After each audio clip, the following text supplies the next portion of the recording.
Jemaat Tuhan bersama rekan-rekan undangan yang sudah boleh hadir saat ini, memenuhi undangan saat pengucapan syukur jemaat GPID Getsemani Maasepalu, dan di dalamnya juga kita memperingati hari ulang tahun ke-24 jemaat kita yang ada di sini. Kita akan masuk dalam pelayanan firman Tuhan. Terlebih dahulu saya ajak kita berdoa. Kami mengucap syukur, kami berterima kasih kepada Tuhan yang empunya gerejamu, yang empunya jemaatmu. Dalam perayaan hari ulang tahun ke-24, dan pengucapan syukur jemaat GPID Getsemani Maasepalu untuk tahun 2021 ini. Kami percaya Tuhan sudah, sedang, dan akan terus menuntun perjalanan pelayanan yang Engkau berikan untuk kami laksanakan. Karena itulah saat ini dalam terang tema kami bersyukurlah kepada Tuhan, sebab Ia baik, bahwasanya untuk selama-lamanya kasih setianya. Dengan subtema, dengan semangat mengucap syukur, kita tingkatkan motivasi untuk melayani Tuhan dan sesama. Saat inilah saat yang tepat kami kembali mau mendasari kehidupan kami dengan kebenaran firman Tuhan dalam kitab Injil Lukas 21 ayat 1 sampai 4. Roh Kudus kami mohon kiranya terus menerangi hati dan pikiran kami, sehingga firman Tuhan ketika kami baca, kami boleh mengerti untuk kami aplikasikan sepanjang perjalanan hidup sebagai jemaat-Mu. Terpujilah nama-Mu. Amin. Mari kita arahkan perhatian kita dalam perikop Injil Lukas pasal 21.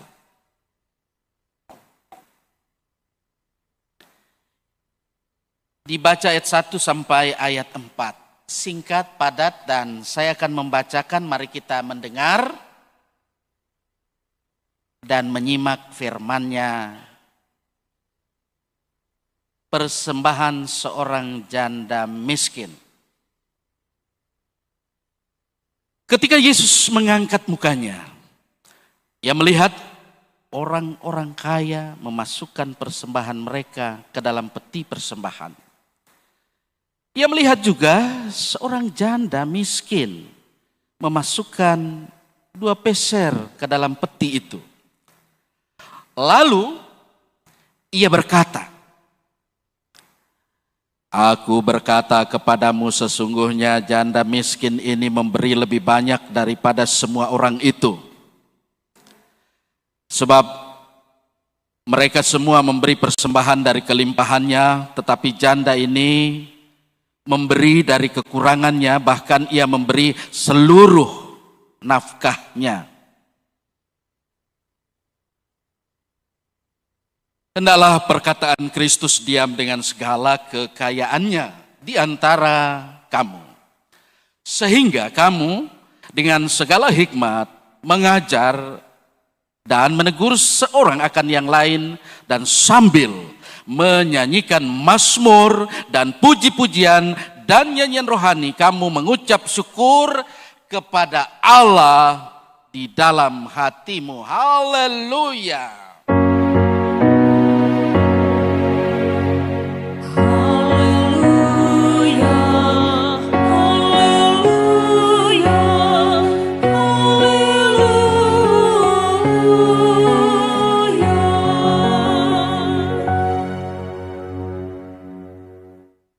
Selamat hari ulang tahun Jemaat GPID Getsemani Maesa Palu yang ke-24, dan selamat kita bersyukur kepada Tuhan di tahun 2021 ini. Walaupun kita melaksanakan secara sangat-sangat sederhana.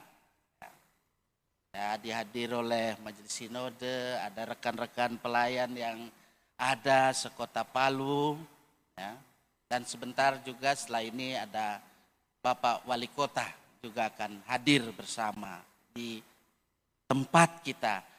Mensyukuri nikmat Tuhan, mensyukuri kasih Tuhan yang Tuhan sudah, sedang, dan akan terus nyatakan di tengah-tengah kehidupan jemaat kita. Haleluya, ketika dalam hidup ini kita membawa keberadaan hidup kita kepada Tuhan. Ketika kita juga memberi apa yang dapat kita beri sebagai persembahan kepada Tuhan yang empunya pelayanan ini, yang empunya gereja ini, yang empunya jemaat ini.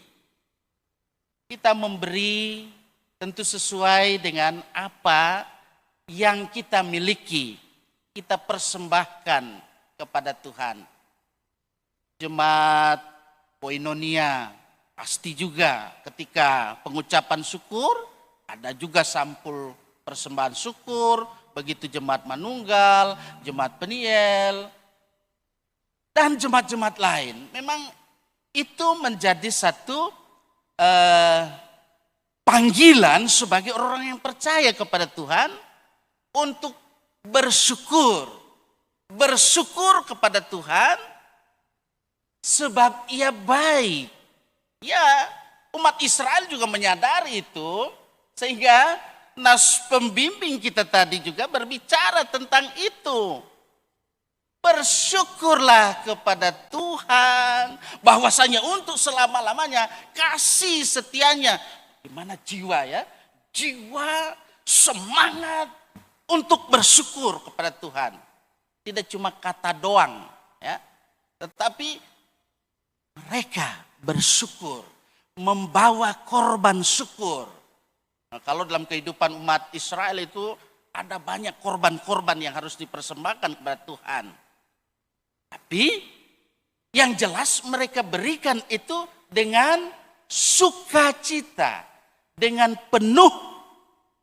Bagaimana dia memberi itu segala kelimpahan berkat karena Tuhan yang sudah memberi. Saudara-saudaraku yang saya kasih dalam kasih Tuhan, ketika dalam kita membawa persembahan, nah ini sangat penting untuk kita perhatikan. Ketika dalam memberi persembahan, mana yang penting kalau kita memberi persembahan kepada Tuhan? Kuantitasnya atau kualitasnya? Jadi jumlahnya atau mutunya? Pasti ada yang jawab, dua-dua Pak Pendeta. Atau yang jawab ataunya? Tidak seperti itu. Nah, karena itu mari saya ajak kita perhatikan bagaimana Tuhan Yesus ia menjawab pertanyaan. Ada pertanyaan-pertanyaan yang muncul. Pada waktu itu Yesus baru saja dia terlibat dengan satu perdebatan yang panjang dan juga sangat menegangkan dengan orang-orang Saduki dan juga dengan para ahli Taurat mengenai bermacam hal. Mengenai kuasa Yesus lah, namanya ahli Taurat kan, boys. Pasti dia bertanya itu. Kemesiasan Yesus, pajak lah, ya. Kebangkitan orang mati, ada banyak hal yang diperdebatkan di situ. Mengenai apa yang terjadi di sini. Sikon yang ada dapat dibayangkan betapa Yesus sangat cerdas. Dia sangat cekatan ketika konsentrasi keluar masuk. Ya, Ya memang keluar masuk bait Allah, ya, namanya Yesus itu. Dia selalu keluar masuk bait Allah, tentu melakukan panggilan Allah itu sambil dia juga memberikan bagaimana dia memberi hidupnya kepada Tuhan. Dan juga dia juga perhatikan orang-orang yang ketika datang ke bait Allah memberikan persembahan. Tentunya kalau kita juga ada kotak persembahan ya. Dulu juga memang ada satu kotak persembahan yang ada pada waktu itu. What happened? Apa yang terjadi? Saudara-saudaraku yang dikasihi oleh Tuhan, Injil Lukas pasal 21 ayat 1, di situ Yesus katakan, ia melihat orang-orang kaya memasukkan persembahan mereka. Kemudian kita perhatikan di ayat 2, Yesus katakan bahwa ia juga melihat seorang janda miskin, dia memberikan persembahannya 2 peser. Ya, 2 peser. Kalau kita perhatikan dalam naskah aslinya, itu 2 lepta. 2 lepta itu adalah mata uang paling kecil. Sangat kecil. Arti dari katanya yang ada itu adalah tipis. Nah, itu. Uang logam yang paling tipis.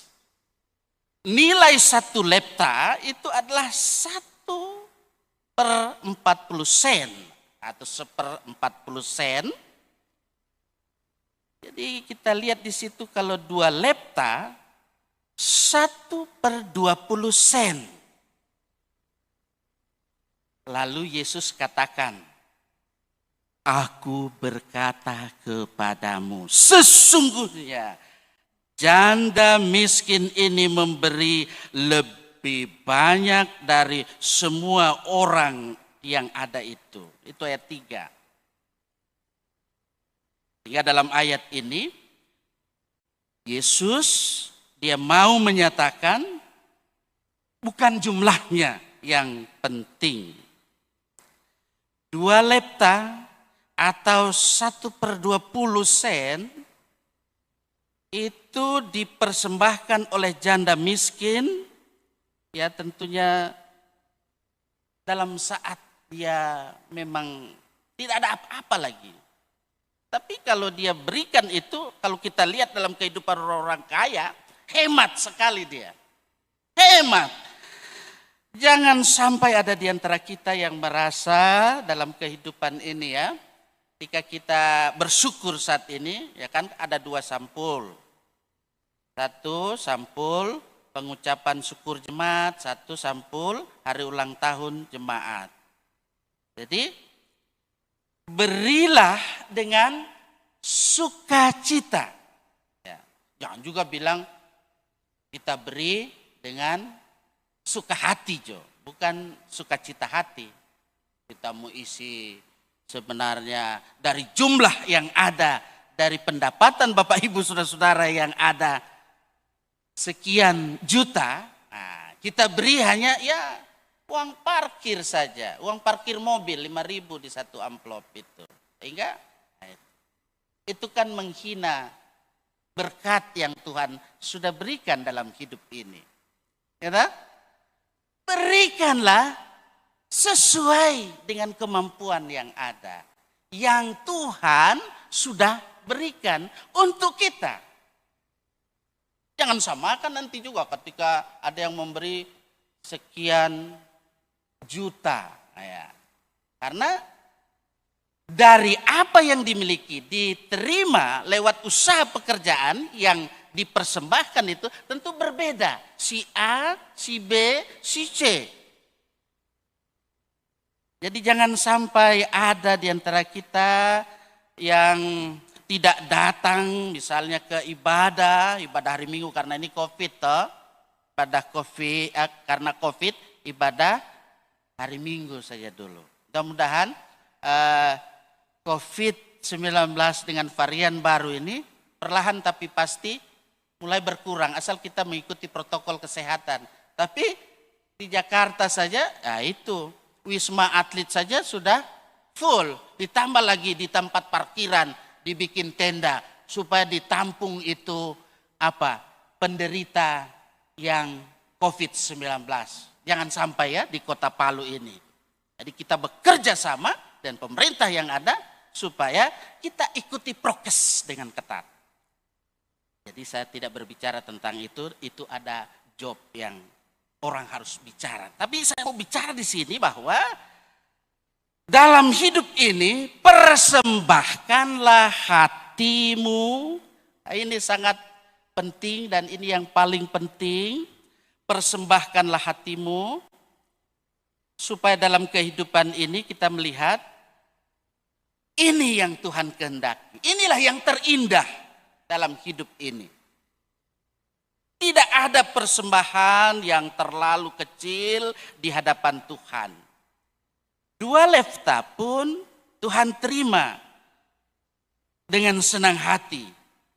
Ya, sehingga muncul pertanyaan Bapak Ibu Saudara-saudara yang saya kasih dalam kasih Tuhan. Apakah itu berarti bahwa jumlah tidak penting? Pasti ada yang bertanya di sini. Banyak orang pinter-pinter.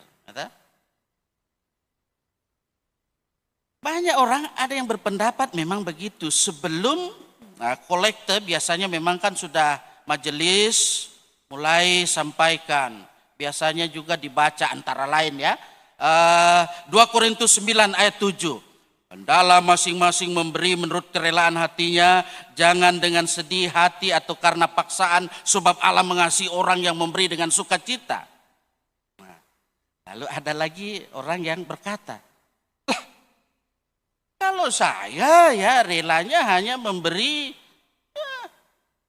2.000, apalagi kalau ini kantong puniso ditambah-tambah lagi. Bila perlu dia pergi lagi di kios, tukar jo. Ya tukar supaya tak isi 3 kantong itu. Nah, ini juga perlu ada majelis sinode juga sini. Apakah hanya 1 kantong saja? Lupa jangan ditukar-tukar, ya tak? Sebenarnya uangnya ada 100.000, sudah kasih Jo? Kasih sedikit-sedikit itu. Nah, ini menjadi perhatian buat kita.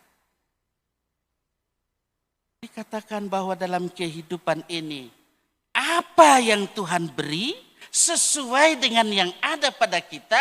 Jangan juga malu kalau ada yang ya dia punya cuma ya namanya penghasilannya saja cuma cari hari ini untuk makan hari ini. Jangan malu nanti bilang ya kasih doi yang jaga-jaga parkiran 2 jobu. Itu. Tapi kalau DP penghasilan tidak seperti apa yang saya katakan itu, kok dia kasih 2 jobu, lama-lama nanti Tuhan bilang yang itu dia pasti akan dikurangi lagi, karena tidak memberi sesuai dengan apa yang sudah diterima. Saudara-saudara yang saya kasih dalam kasih Tuhan, rela memberi berdasarkan apa yang ada pada kita. What's the meaning? Apa artinya? Ya kalau memang tidak ada, ya tidak perlu harus berutang dulu atau supaya nanti kita malu kalau pergi gereja punya isi di kolekte, isi itu kolekte 3 itu ada 3 kolekte, ada tambah di depan, betul? Jadi kita harus melihat di sini bahwa tidak seperti itu. Kita harus beri dengan rela, tanpa sedih hati, tanpa paksaan, berdasarkan apa yang ada padamu. Tidak perlu lebih dari itu, saudara-saudara, tetapi juga jangan kurang dari itu. Bisa dipahami nih bahasa ya. Ya sekarang mari kita perhatikan di ayat 4 supaya jangan terlalu panjang ya. Karena kita juga sebentar ada ibadah pemakaman.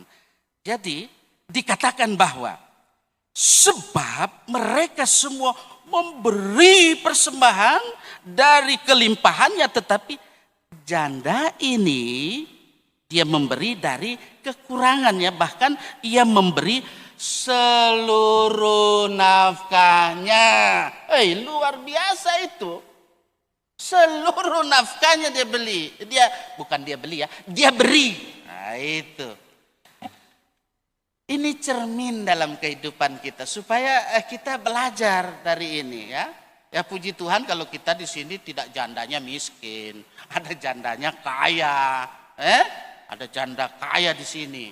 Kita perhatikan itu. Jadi dalam kehidupan ini tentu beri ya, sesuai dengan apa yang ada pada kita. Nah memang kalau kita melihat dalam kehidupan kita firman Tuhan ini sebagai cermin. Nah saya kasih juga ilustrasi. Memang terkadang ada orang yang salah mengerti, salah memahami tentang memberi itu. Dibilang berilah dengan sukacita hatimu. Jadi dia beri dengan semau hatinya. Nah ini ada ilustrasi. Ya dahulu ya di satu katakanlah di kerajaan antah berantah ya.